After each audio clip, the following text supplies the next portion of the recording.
Hello students, class 11 business studies chapter cooperative societies। First ਆਪਾਂ ਉਹਦਾ cooperative society ਦਾ meaning ਕਰਾਂਗੇ ਕਿ ਕੋਆਪਰੇਟਿਵ ਸੁਸਾਇਟੀ ਹੁੰਦੀ ਕੀ ਹੈ। ਕੋਆਪਰੇਟਿਵ ਮਤਲਬ ਆਪਾਂ ਇਕੱਠੀ ਸਹਿਕਾਰੀ ਸੁਸਾਇਟੀ ਹੈ, ਆਪਣੀ ਸਮਾਜ ਦੇ ਵਿੱਚ ਆਪਾਂ ਕੋਈ ਇਕੱਠਾ ਕੰਮ ਕਰਨਾ, ਤਾਂ ਉਹ ਕੀ ਆ ਕਹਿੰਦੀ ਜਿਹੜੀ ਇਹ ਸੁਸਾਇਟੀ ਇੱਕ ਐਵੇਂ ਦੀ ਸੁਸਾਇਟੀ ਹੁੰਦੀ ਹੈ ਜਿਹੜੀ ਕਿ ਆਪਣੀ ਵਲੰਟਰਲੀ ਐਸੋਸੀਏਸ਼ਨ ਹੈ। ਵਲੰਟਰਲੀ ਮਤਲਬ ਆਪਣੀ ਇੱਛਾ ਦੇ ਨਾਲ ਆਪਾਂ ਕੋਈ ਕੰਮ ਕਰਨਾ। ਵਲੰਟਰਲੀ ਐਸੋਸੀਏਸ਼ਨ ਆਫ ਪਰਸਨਸ, ਜਿਹੜੇ ਪਰਸਨ ਹੋਣਗੇ ਉਹਨਾਂ ਦੀ ਮਰਜ਼ੀ ਨਾਲ ਹੋਣਗੇ, ਜਿਹੜੇ ਕੀ ਹੈ who join together for the economic interest and welfare of the members. Welfare ਮਤਲਬ ਲੋਕ ਜਿਹੜੇ ਮੈਂਬਰਸ ਆਪਣੇ ਉਹਦੇ ਵਿੱਚ ਹੁੰਦੇ ਆ, ਉਹਨਾਂ ਦੀ ਭਲਾਈ ਦੇ ਲਈ ਆਪਾਂ ਇਕੱਠਾ ਜੋ ਮਿਊਚੁਅਲ ਇੰਟਰਸਟ ਹੈ, ਆਪਸ ਦੇ ਵਿੱਚ ਜੋ ਸਾਂਝਾ ਇੰਟਰਸਟ ਹੁੰਦਾ ਉਹਨਾਂ ਨੂੰ ਕੰਪਲੀਟ ਕਰਨਾ। ਬਟ ਇਹ ਕਿਹੜਾ ਹੁੰਦਾ ਆਪਣਾ ਇੱਕ ਵਲੰਟਰਲੀ ਐਸੋਸੀਏਸ਼ਨ ਹੈ, ਆਪਣੀ ਮਰਜ਼ੀ ਨਾਲ ਚਲਾਇਆ ਜਾਂਦਾ ਵਾ। ਠੀਕ ਹੈ ਵੀ ਬਿਨਾਂ ਇਹ ਨਹੀਂ ਹੈਗਾ ਕਿ ਕਿਸੇ ਇਹਦੇ ਵਿੱਚ ਬਿਨਾਂ ਕਿਸੇ ਦੀ ਇੱਛਾ ਤੋਂ, ਉਹਨਾਂ ਦੀ ਆਪਣੀ ਇੱਛਾ ਹੁੰਦੀ ਆ, ਉਹਦੇ ਅਕੋਰਡਿੰਗ ਉਹ ਆਪਣਾ ਜੋ ਚਲਾਉਂਦੇ ਆ ਉਹਨੂੰ ਆਪਾਂ ਕੀ ਬੋਲਦੇ ਹਾਂ, ਕੋਆਪਰੇਟਿਵ ਸੁਸਾਇਟੀ। ਨੈਕਸਟ ਆਪਣੇ ਕੋਲ ਕੀ ਹੈ, ਕਰੈਕਟਰਿਸਟਿਕ ਆਫ ਕੋਆਪਰੇਟਿਵ ਸੁਸਾਇਟੀ। ਫਸਟ ਆਪਣੇ ਕੋਲ ਕਰੈਕਟਰਿਸਟਿਕ ਦੇ ਵਿੱਚ ਕੀ ਆਉਂਦਾ, ਵਲੰਟਰਲੀ ਆਰਗੇਨਾਈਜੇਸ਼ਨ। ਹੁਣ ਜਿਹੜੀ ਕੋਆਪਰੇਟਿਵ ਸੁਸਾਇਟੀ ਹੈ ਵਲੰਟਰਲੀ ਮਤਲਬ ਆਪਣੀ ਨਾਲ ਇਹ ਆਰਗੇਨਾਈਜੇਸ਼ਨ ਚਲਾਈ ਜਾਂਦੀ ਹੈ। Cooperative society are the voluntarily association. ਤਾਂ ਉਹਦੇ ਵਿੱਚ ਕੀ ਹੈ, ਵਲੰਟਰਲੀ ਆਪਣੀ ਇੱਛਾ ਨਾਲ voluntarily join hand to protect their mutual economic interest, ਵੀ ਆਪਣੇ ਜੋ ਆਪਦੀ ਸੇਫਟੀ ਦੇ ਲਈ ਇਕੱਠਾ ਜੋ ਉਹਨਾਂ ਦਾ ਮਿਊਚੁਅਲ ਇੰਟਰਸਟ ਹੁੰਦਾ ਆਪਸ ਦੇ ਵਿੱਚ ਉਹ ਕਰਦੇ ਆ। ਠੀਕ ਹੈ, if any member does not want to continue member, ਅਗਰ ਕੋਈ ਵੀ ਪਰਸਨ ਚਾਹੁੰਦਾ ਕਿ ਮੈਂ ਮੈਂਬਰ ਨਹੀਂ ਬਣਨਾ ਚਾਹੁੰਦਾ ਗਾ ਐਜ਼ ਅ ਮੈਂਬਰ, ਤਾਂ ਉਹ ਆਰਗੇਨਾਈਜੇਸ਼ਨ ਨੂੰ ਛੱਡ ਸਕਦਾ, but after giving due notice ਤੋਂ ਬਾਅਦ। ਇਸ ਕਰਕੇ ਇਹਨੂੰ ਆਪਾਂ ਕੀ ਬੋਲਦੇ ਹਾਂ, ਵਲੰਟਰਲੀ ਆਰਗੇਨਾਈਜੇਸ਼ਨ। ਨੈਕਸਟ ਹੈ ਪੂਲਿੰਗ ਆਫ ਰਿਸੋਰਸ। ਪੂਲਿੰਗ ਮਤਲਬ ਜਿਹੜੇ ਆਪਣੇ ਰਿਸੋਰਸ ਹੈ, ਸਾਧਨ, ਉਹਨਾਂ ਨੂੰ ਕੀ ਕਰਨਾ ਆਪਾਂ ਇਕੱਠਾ, ਵੀ ਜਿਹੜੇ ਆਪਣੇ ਇੱਧਰ ਉੱਧਰ ਰਿਸੋਰਸਿਸ ਪਏ ਹੁੰਦੇ ਆ ਜਾਂ ਸਕੈਟਰਡ ਰਿਸੋਰਸ ਕਿਹੜੇ ਹੁੰਦੇ ਜੋ ਆਪਣੇ ਇੱਧਰ ਉੱਧਰ ਰਿਸੋਰਸ ਪਏ ਆ, ਕੋਈ ਠੀਕ ਹੈ ਕੋਈ ਕਿੱਥੇ ਪਿਆ, ਕੋਈ ਕਿਹੜੀ ਆਰਗੇਨਾਈਜੇਸ਼ਨ, ਉਹਨਾਂ ਸਾਰਿਆਂ ਨੂੰ ਆਪਾਂ ਕੀ ਕਰ ਲੈਣਾ, ਇਕੱਠੇ ਕਰ ਲੈਣਾ, ਤਾਂ ਕਿ ਆਪਾਂ ਇਕੱਠੇ ਜਦੋਂ ਰਿਸੋਰਸ ਕਰਕੇ ਉਹਨਾਂ ਨੂੰ ਅਚੀਵ ਆਪਣੇ ਜਿਹੜੀ ਇਕਨੋਮਿਕ ਇੰਟਰਸਟ ਉਹਨਾਂ ਨੂੰ ਆਪਾਂ ਇਕੱਠੀ ਕਲੈਕਟ ਕਰ ਸਕੀਏ। ਨੈਕਸਟ ਹੈ ਡੈਮੋਕ੍ਰੇਟਿਕ ਸੈਟਅਪ।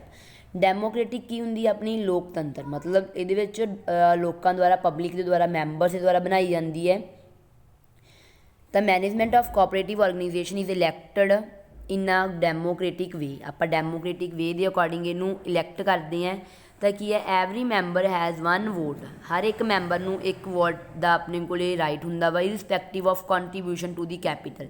ਵੀ ਕੈਪੀਟਲ ਇਹਦੇ ਵਿੱਚ ਜ਼ਰੂਰੀ ਨਹੀਂ ਹੈਗਾ, ਜਿੰਨੀ ਮਰਜ਼ੀ ਆਪਾਂ ਐਡ ਕਰ ਸਕਦੇ ਹਾਂ ਵੱਧ, ਬਟ ਮੈਂਬਰਸ ਨੂੰ ਹਰ ਇੱਕ ਨੂੰ ਵੋਟ ਪਾਉਣ ਦਾ ਰਾਈਟ ਹੋਊਗਾ। ਦੇਖੋ ਇਹਦਾ ਪ੍ਰਿੰਸੀਪਲ ਜਿਹੜਾ ਸਿਧਾਂਤ ਹੈ ਕੀ ਹੈ, ਵਨ ਮੈਂਬਰ ਵਨ ਵੋਟ, ਇੱਕ ਮੈਂਬਰ ਇੱਕ ਵੋਟ। ਮਤਲਬ ਜੇ 10 ਮੈਂਬਰ ਹੈ 10 ਵੋਟ ਹੋਣਗੀਆਂ, ਅਗਰ 20 ਮੈਂਬਰ ਹੈ 20 ਵੋਟ, ਹਰ ਇੱਕ ਦੀ ਇੱਕ ਅਲੱਗ-ਅਲੱਗ ਹੁੰਦੀ ਹੈ। ਇਸ ਕਰਕੇ ਕੀ ਆਪਣੀ ਡੈਮੋਕ੍ਰੇਟਿਕ ਸੈਟਅਪ ਵੀ ਆਪਣੇ ਅਕੋਰਡਿੰਗ ਉਹ ਸੈਟਅਪ ਕਰਦੇ ਆ। ਨੈਕਸਟ ਪੋਲੀਟੀਕਲ ਐਂਡ ਰਿਲੀਜੀਅਸ ਨਿਊਟਰਲਿਟੀ, ਮਤਲਬ ਜਿਹੜੀ ਆਪਣੀ ਧਾਰਮਿਕ ਅਤੇ ਜਿਹੜੀ ਆਪਣੇ ਕੋਲ ਰਾਜਨੀਤਿਕ ਹੈਗੀ, ਰਾਜਨੀਤਿਕ ਅਤੇ ਧਾਰਮਿਕ, ਉਹਨਾਂ ਵਿੱਚ ਕਿਸੇ ਤਰ੍ਹਾਂ ਦਾ ਕੋਈ ਭੇਦਭਾਵ ਨਹੀਂ ਗਾ, ਆਪਾਂ ਉਹਨਾਂ ਨੂੰ ਵੀ ਇਕੱਠਾ ਕਰ ਲੈਣਾ। ਇਹਦੇ ਵਿੱਚ ਕਿ every person can become a member of the society, ਹਰ ਕੋਈ ਪਰਸਨ ਸੁਸਾਇਟੀ ਦਾ ਮੈਂਬਰ ਬਣ ਸਕਦਾ, ਚਾਹੇ ਉਹ ਮਤਲਬ ਕੋਈ ਵੀ ਕਾਸਟ ਹੋਵੇ, ਕਰੀਡ ਹੋਵੇ, ਚਾਹੇ ਕੋਈ ਪੋਲੀਟੀਕਲ ਲਰਨਿੰਗ ਸਿੱਖਦਾ ਹੋਵੇ, ਕੋਈ ਰਾਜਨੀਤਿਕ ਦਾ ਹੋਵੇ, ਵੀ ਇਹਦੇ ਵਿੱਚ ਉਹ ਐਜ਼ ਅ ਮੈਂਬਰ ਬਣ ਸਕਦਾ ਆਪਦੀ ਮਰਜ਼ੀ ਦੇ ਨਾਲ। ਵੀ ਆਪਾਂ ਇਹਦੇ ਵਿੱਚ ਆਪਾਂ ਨੂੰ ਰਿਲੀਜੀਅਸ ਕੋਈ ਧਰਮ ਨਾਲ ਨਹੀਂ, ਕੋਈ ਇਹਦੇ ਨਾਲ ਹੁੰਦਾ ਕਿ ਕੋਈ ਮਰਜ਼ੀ ਧਰਮ ਦਾ ਉਹ ਹੋ ਸਕਦਾ ਵਾ, ਰਾਜਨੀਤਿਕ ਦਾ ਹੋ ਸਕਦਾ। ਠੀਕ ਹੈ, ਇਹਨਾਂ ਦਾ ਮੇਨ ਏਮ ਕੀ ਹੁੰਦਾ ਵਾ, ਇਹਨਾਂ ਦਾ ਜਿਹੜਾ ਮੇਨ ਏਮ ਹੈ ਉਹ ਕੀ ਹੈ ਕਿ ਸੁਸਾਇਟੀ ਦੀ ਕੀ ਕਰਨਾ, ਆਪਾਂ ਸੁਸਾਇਟੀ ਦੇ ਨੇਸ਼ਨ ਦਾ ਵੈਲਫੇਅਰ ਕਰਨਾ। ਵੈਲਫੇਅਰ ਮਤਲਬ ਭਲਾਈ ਕਰਨੀ ਲੋਕਾਂ ਦੀ। No member can be given any advantage over the members on the basis of political position। ਕੋਈ ਵੀ ਮੈਂਬਰ ਅਗਰ ਉਹ ਕਿਸੇ ਹੋਰ ਤਰੀਕੇ ਦਾ ਪੋਲੀਟੀਕਲ ਜਾਂ ਰਿਲੀਜਨ ਉਹਦੇ ਬਿਹਾਫ 'ਤੇ ਨਹੀਂ ਲਊਗਾ, ਜੋ ਇਹਦੇ ਨਾਲ ਹੋਊਗਾ ਉਹਦੇ ਅਕੋਰਡਿੰਗ ਹੀ ਕੀਤੀ ਜਾਂਦੀ ਹੈ। Service motive. ਹੁਣ ਜਿਹੜੀ ਇਹ ਕੋਆਪਰੇਟਿਵ ਸੁਸਾਇਟੀ ਹੈ, ਕੋਆਪਰੇਟਿਵ ਸੁਸਾਇਟੀ ਐਸੋਸੀਏਸ਼ਨ ਹੁੰਦੀ ਹੈ, ਇੱਕ ਐਵੇਂ ਦੀ ਸੰਸਥਾ ਵਾ ਜਿਹੜੀ ਆਪਾਂ ਮਰਜ਼ੀ ਨਾਲ ਚਲਾਉਂਦੇ ਆ। ਤਾਂ ਇਹਨਾਂ ਦਾ ਮੇਨ ਮੋਟਿਵ ਕੀ ਹੁੰਦਾ ਵਾ ਕਿ ਫਸਟ ਆਪਾਂ ਕੀ ਕਰਨਾ, ਪਹਿਲਾਂ ਆਪਾਂ ਕੀ ਕਰਨੀ ਆ, ਸਰਵਿਸਿਜ਼ ਪ੍ਰੋਵਾਈਡ ਕਰਨੀਆਂ, ਫਿਰ ਆਪਾਂ ਦੈਨ ਕੀ ਦੇਣਾ, ਸੈਕਿੰਡ ਆਪਣਾ ਮੋਟਿਵ ਹੁੰਦਾ ਵਾ ਪ੍ਰੋਫਿਟ ਅਰਨ ਕਰਨਾ। ਪਹਿਲਾਂ ਲੋਕਾਂ ਨੂੰ ਸਰਵਿਸਿਜ਼, ਲੋਕਾਂ ਦੀ ਭਲਾਈ ਕਰਨੀ, ਉਸ ਤੋਂ ਬਾਅਦ ਵਿੱਚ ਆਪਾਂ ਕੀ ਕਰਨਾ, ਪ੍ਰੋਫਿਟ ਅਰਨ ਕਰਨਾ। ਨੈਕਸਟ ਆਪਣੇ ਕੋਲ ਇਹ ਕੀ ਹੈ, ਕੋਆਪਰੇਟਿਵ ਐਫਰਟਸ। ਕੋਆਪਰੇਟ ਮਤਲਬ ਜਿਹੜੇ ਆਪਾਂ ਇਕੱਠੇ ਐਫਰਟਸ ਕਰਨੇ ਆ, ਇਹ ਨਹੀਂ ਗਾ ਕਿ ਅਗਰ ਇੱਕ ਪਰਸਨ ਐਫਰਟਸ ਲਗਾ ਰਿਹਾ ਉਹ ਇਹਦੇ ਵਿੱਚ ਨਹੀਂ ਕਾਊਂਟ ਹੋਊਗਾ। ਕਲੈਕਟਿਵ ਕੋਆਪਰੇਟਿਵ ਸੁਸਾਇਟੀਜ਼ ਕੀ ਵੀ ਇਕੱਲੇ ਜਿਹੜੇ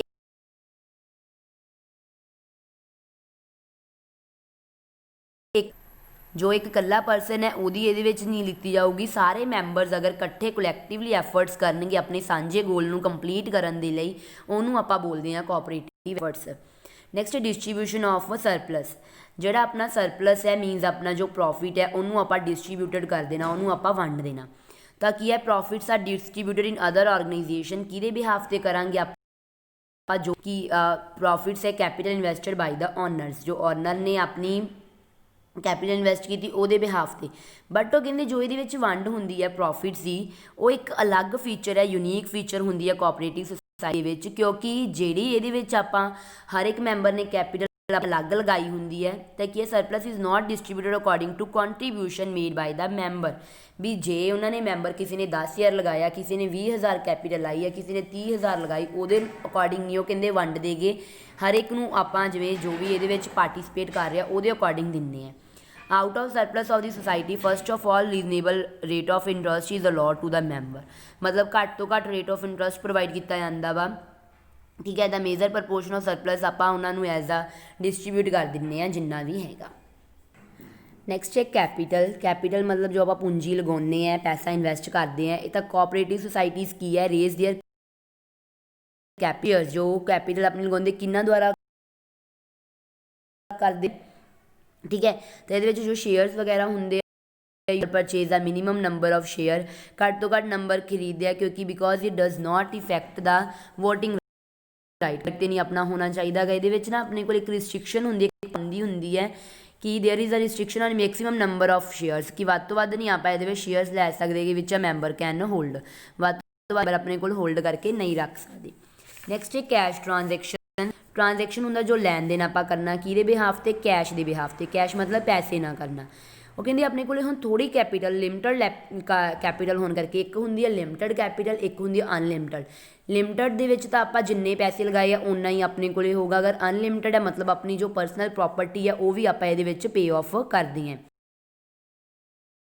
ਇਹਦੇ ਵਿੱਚ ਕਿ society generally transact on the basis, ਆਪਾਂ ਕੈਸ਼ ਬੇਸਿਸ 'ਤੇ ਕਰਦੇ ਹਾਂ। ਕੁਛ ਕਿ ਇਹਦੇ ਵਿੱਚ ਆਪਾਂ ਨੂੰ ਉਧਾਰ 'ਤੇ ਫੈਸਿਲਿਟੀ ਦਿੱਤੀ, ਉਹ ਸਾਰੀਆਂ ਕੀਤੀਆਂ ਨੇ। ਨੈਕਸਟ ਹੈ ਰਜਿਸਟ੍ਰੇਸ਼ਨ।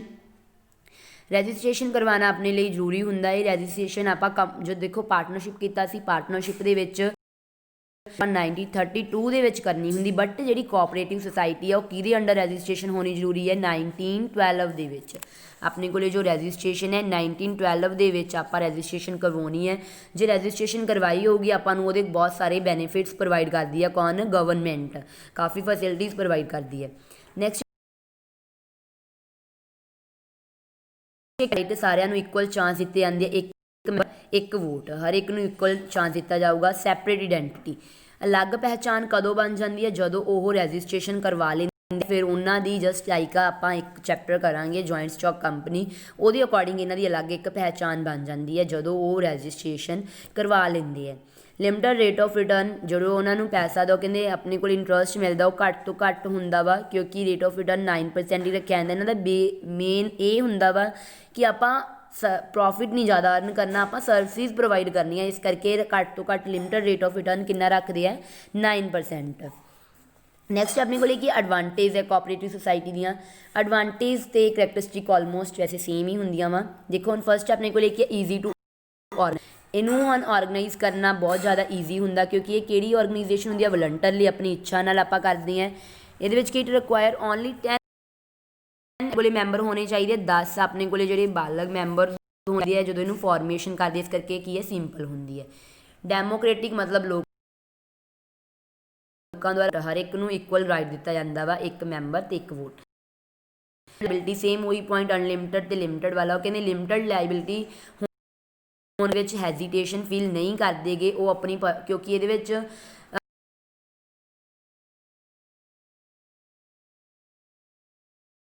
ਉਹਨਾਂ ਦੀ ਇਨਵੈਸਟ ਕਰ ਸਕਦੀ ਹੈ, ਤਾਂ ਇਸ ਕਰਕੇ ਉਹ ਪੈਸਾ ਲਗਾਉਂਦੇ ਕਿਉਂਕਿ ਲਿਮਟਡ ਲਾਇਬਿਲਿਟੀ ਹੋਣ ਕਰਕੇ। ਲਿਮਟਡ ਲਾਇਬਿਲਿਟੀ ਮਤਲਬ ਪਰਸਨਲ ਐਸਿਟ ਇਹਦੇ ਵਿੱਚ ਨਹੀਂ ਇਨਵੋਲਵ ਹੋਣਗੇ।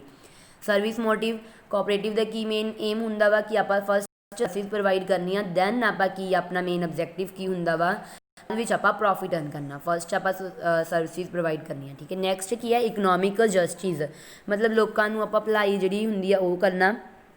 ਤਾਂ ਕੀ ਇਹਦੇ ਵਿੱਚ, the bonus is given to the member out of profit on the basis of transaction of individual, ਜਿਹੜਾ ਇਕੱਲੇ ਉਹਦੇ ਅਕੋਰਡਿੰਗ ਆਪਾਂ ਸਾਰਿਆਂ ਨਾਲ ਸੋਸ਼ਲ ਜਸਟਿਸ ਕਰਨੀ, ਨਿਆਂ ਕਰਨੀ ਹਰ ਇੱਕ ਮੈਂਬਰ ਨਾਲ।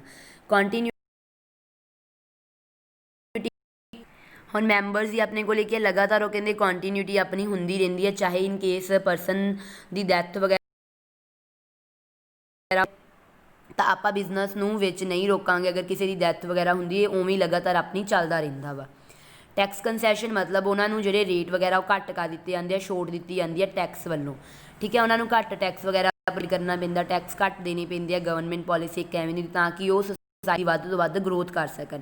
ਸੋਸ਼ਲੀ ਡਿਜ਼ਾਇਰੇਬਲ ਸੋਸਾਇਟੀ ਦੇ ਵਜ੍ਹਾ ਜਿਹੜਾ ਇੱਛਾਏਬਲ ਹੁੰਦਾ ਆਪਣੇ ਕੋਲੇ, ਜਿਹਦਾ ਮੇਨ ਆਪਣੇ ਕੋਲੇ ਕੀ ਹੈ, ਚੈੱਕਸ ਦਾ ਪ੍ਰੋਫਿਟ, ਬਲੈਕ ਮਾਰਕੀਟਿੰਗ, ਇਹਨਾਂ ਨੂੰ ਆਪਾਂ ਖ਼ਤਮ ਕਰਨਾ। ਸਾਰੇ ਦੇ ਸਾਰੇ ਜੋ ਆਪਣੇ ਗਲਤ ਹੋ ਰਹੇ ਉਹਨਾਂ ਨੂੰ ਖ਼ਤਮ ਕਰ ਦੇਣਾ, ਠੀਕ ਹੈ। ਅੱਗੇ ਸੁਟੇਬਿਲਿਟੀ, ਇਹ ਸੁਟੇਬਲ ਆਪਣੇ ਕੋਲੇ ਕੀ ਹੈ, ਕੈਪੀਟਲਿਜ਼ਮ ਵੀ ਹੁੰਦੀ ਹੈ as well as socialism. Capitalism ਕੀ ਹੁੰਦੀ ਹੈ, ਜਿਹਦੇ ਵਿੱਚ ਆਪਣੇ ਕੋਲੇ ਡੈਮੋਕ੍ਰੇਟਿਕ ਹੁੰਦੀ, ਲੋਕਾਂ ਦਾ ਆਪਣੇ ਕੋਲੇ ਰਾਈਟ ਹੁੰਦਾ, ਅਤੇ ਸੋਸ਼ਲਿਜ਼ਮ ਕਿਹੜੀ ਹੁੰਦੀ ਹੈ, ਜਿਹਦੇ ਵਿੱਚ ਆਪਣੇ ਕੋਲੇ ਗਵਰਨਮੈਂਟ ਵੀ ਹੁੰਦੀ ਹੈ। ਦੋਨੋਂ ਹੀ ਹੁੰਦੀਆਂ ਸੁਟੇਬਲ, ਦੋਨੋਂ ਕੇਸ ਦੇ ਵਿੱਚ ਹੈ ਵੀ ਆਪਣੇ ਕੋਲੇ ਪੀਪਲ ਵੀ ਹੋਣ, ਪਬਲਿਕ ਵੀ ਹੋਣ, ਪਲੱਸ ਗਵਰਨਮੈਂਟ ਵੀ ਹੋਵੇ, ਦੋਨਾਂ ਦਾ ਹੀ ਆਪਾਂ ਦੋਨਾਂ ਦੇ ਅਕੋਰਡਿੰਗ ਇਹਨਾਂ ਨੂੰ ਲੈ ਸਕਦੇ ਹਾਂ। ਅੱਗੇ ਗ੍ਰੇਟਰ, ਹੁਣ ਆਪਾਂ ਹਾਰਮਨੀ ਮਤਲਬ ਆਪਸ ਦੇ ਵਿੱਚ ਵਧੀਆ ਹੁੰਦੀ, ਉਹਨਾਂ ਦੇ ਹਾਰਮਨੀ ਵਧੀਆ ਹੁੰਦੀ ਹੈ, ਵਧੀਆ ਰਿਲੇਸ਼ਨ ਹੁੰਦੀ ਹੈ, ਕਿਉਂਕਿ ਇਹ ਕੋਆਪਰੇਟਿਵ ਹੈ, ਕਿਸੇ ਮੈਂਬਰ ਦੀ ਹੈ। ਕਹਿੰਦੇ ਆਪਣੇ ਕੋਲੇ ਕੀ ਹੈ, ਕੈਪੀਟਲ ਲਿਮਿਟ, ਠੀਕ ਹੈ। ਥੋੜੀ ਕੈਪੀਟਲ ਘੱਟ ਹੋਣ ਕਰਕੇ ਇਹਨਾਂ ਦਾ ਆਪਣੇ ਕੋਲੇ ਕੀ ਹੈ, ਕਹਿੰਦੇ ਫਸਟ ਆਪਾਂ ਇੱਕ ਤਾਂ ਇਹਨਾਂ ਦਾ ਰੇਟ ਆਫ ਰਿਟਰਨ ਘੱਟ ਹੁੰਦੀ ਹੈ। ਬਾਕੀ ਆਪਣੇ ਕੋਲੇ ਕੀ ਹੈ, ਪ੍ਰਿੰਸੀਪਲ ਕੀ ਹੈ ਆਪਣੇ ਕੋਲੇ ਆਫ 1 ਵੋਟ 1 ਮੈਨ 1 ਰਾਈਟ, ਉਹਦੇ ਅਕੋਰਡਿੰਗ ਤਾਂ ਇਹ ਜ਼ਿਆਦਾ ਪੋਸੀਬਲ ਨਹੀਂ ਹੈ। ਤਾਂ ਗਵਰਨਮੈਂਟ ਇੰਟਰਫੇਰੈਂਸ, ਗਵਰਨਮੈਂਟ ਦੇ ਇਹਦੇ ਵਿੱਚ ਦਖਲਅੰਦਾਜ਼ੀ ਜ਼ਿਆਦਾ ਹੋਣ ਕਰਕੇ ਗਵਰਨਮੈਂਟ ਕਰਦੀ ਹੈ, ਜਿਹਦੇ ਕਰਕੇ ਆਪਾਂ ਨੈਗੇਟਿਵ ਇਫੈਕਟ ਪੈਂਦਾ। ਰਿਫਟ ਅਮੰਗ ਮੈਂਬਰਸ, ਰਿਫਟ ਮਤਲਬ ਲੜਾਈ ਝਗੜੇ ਹੁੰਦੇ ਰਹਿੰਦੇ ਹੈ, ਕਿਉਂਕਿ ਕੋਆਪਰੇਟਿਵ ਹੈ, ਇਕੱਠੀ ਸੁਸਾਇਟੀ ਆਪਣੀ, ਤਾਂ ਕੋਈ ਵੀ ਪਰਸਨ ਉਹ ਕਹਿੰਦੇ ਕਿਸੇ ਵੀ ਤਰ੍ਹਾਂ ਦਾ ਉਹਨਾਂ ਦੇ ਵਿੱਚ ਗਰੁੱਪਿਜ਼ਮ ਕਰਕੇ ਲੜਾਈ ਵਗੈਰਾ ਹੁੰਦੀ ਰਹਿੰਦੀ। ਕੋਈ ਪਰਸਨ ਕਹਿੰਦਾ ਮੈਂ ਇਹ ਕੰਮ ਨਹੀਂ ਕਰਨਾ, ਕੋਈ ਕਰਦਾ, ਉਹਦੇ ਅਕੋਰਡਿੰਗ ਕੀ ਹੈ, ਇਹਨਾਂ ਵਿੱਚ ਕੀ ਆਪਣੇ ਲੜਾਈ ਝਗੜੇ ਹੁੰਦੇ ਆ। ਮੈਨੇਜਮੈਂਟ ਦੇ ਵਿੱਚ ਜਿਹੜੀ ਕਾਰਜਕੁਸ਼ਲਤਾ ਨਹੀਂ, ਪਰਫੋਰਮੈਂਸ ਉਹਨਾਂ ਦੀ ਵਧੀਆ ਕਿਉਂ ਨਹੀਂ ਹੁੰਦੀ, ਕਿਉਂਕਿ ਉਹਨਾਂ ਕੋਲ ਐਕਸਪੀਰੀਅੰਸ ਨਹੀਂ ਹੁੰਦਾ। ਜ਼ਿਆਦਾ ਐਕਸਪੀਰੀਅੰਸ ਨਾ ਹੋਣ ਕਰਕੇ, ਜ਼ਿਆਦਾ ਨੌਲੇਜ ਨਾ ਹੋਣ ਕਰਕੇ ਜਿਹੜਾ ਪਰਫੋਰਮੈਂਸ ਉਹਨਾਂ ਦੀ ਥੋੜ੍ਹੀ ਘੱਟ ਹੁੰਦੀ ਹੈ, ਠੀਕ ਹੈ, ਵਧੀਆ ਨਹੀਂ ਇੰਨੀ ਹੁੰਦੀ। ਸੀਕਰੇਸੀ ਦੀ ਕਮੀ ਹੁੰਦੀ ਹੈ। ਸੀਕਰੇਸੀ ਹੁਣ ਦੇਖੋ ਇਹ ਸਾਰੇ ਮੈਂਬਰਸ ਇਕੱਠੇ ਇਹਦੇ ਵਿੱਚ ਹੁੰਦੇ ਹੈ, ਇਕੱਲਾ ਇੱਕ ਪਰਸਨ ਦਾ ਚਲਾਉਂਦਾ ਨਹੀਂ। ਅਗਰ ਇਕੱਠੇ ਹੋਣ ਤਾਂ ਸੀਕਰੇਟ ਮੇਨਟੇਨ ਆਪਣੇ ਨਹੀਂ ਰਹਿੰਦੇ। ਨੋ ਸਕੋ ਹੁੰਦਾ, ਕਿਉਂਕਿ ਆਪਣੀ ਕੋਲ ਕੀ only the member of society are its customers, ਉਹ ਕਹਿੰਦੇ ਜਿਹੜੇ ਸੁਸਾਇਟੀ ਦੇ ਉਹੀ ਸਿਰਫ ਆਪਣੇ ਮੈਂਬਰਸ ਉਹੀ ਕਸਟਮਰਸ ਹੁੰਦੇ ਆ, ਤਾਂ ਹੋਰ ਕਿਸੇ ਨੂੰ ਆਪਾਂ ਰੱਖਦੇ ਨਹੀਂਗੇ। ਕੋਈ ਪਰਟੀਕੂਲਰ ਏਰੀਆ ਦੇ ਵਿੱਚ ਹੋਰ ਕੋਈ ਬਿਲੋਂਗ ਨਹੀਂ ਕਰਦਾ, ਜਿਹੜੇ ਸੁਸਾਇਟੀ ਦੇ ਸਿਰਫ ਮੈਂਬਰ ਆ ਉਹੀ ਕਸਟਮਰ ਹੋਣਗੇ। ਇਸ ਕਰਕੇ ਦੂਰ ਦੂਰ ਤੱਕ ਆਪਣਾ ਬਿਜ਼ਨਸ ਨਹੀਂ ਫੈਲੂਗਾ, ਨਾ ਹੀ ਇਹਦੀ ਕੀ ਹੋਊਗੀ, ਗਰੋਥ ਹੋਊਗੀ। ਕੰਪੀਟੀਸ਼ਨ ਮਤਲਬ ਆਪਣਾ ਮੁਕਾਬਲਾ, ਡਿਊ ਟੂ ਥੋੜ੍ਹੇ ਰਿਸੋਰਸਿਸ ਹੋਣ ਕਰਕੇ, ਲਿਮਟਡ ਰਿਸੋਰਸ ਹੋਣ ਕਰਕੇ ਆਪਾਂ ਇਹਦੇ ਵਿੱਚ ਕੀ cooperative society can not provide as much facilities departmental store, ਤਾਂ ਇਸ ਕਰਕੇ ਆਪਾਂ ਇਹਨਾਂ ਨੂੰ ਕਹਿ ਸਕਦੇ ਹਾਂ ਕੰਪੀਟੀਸ਼ਨ ਆਪਣੇ ਘੱਟ ਹੁੰਦੇ ਆ। So thank you students.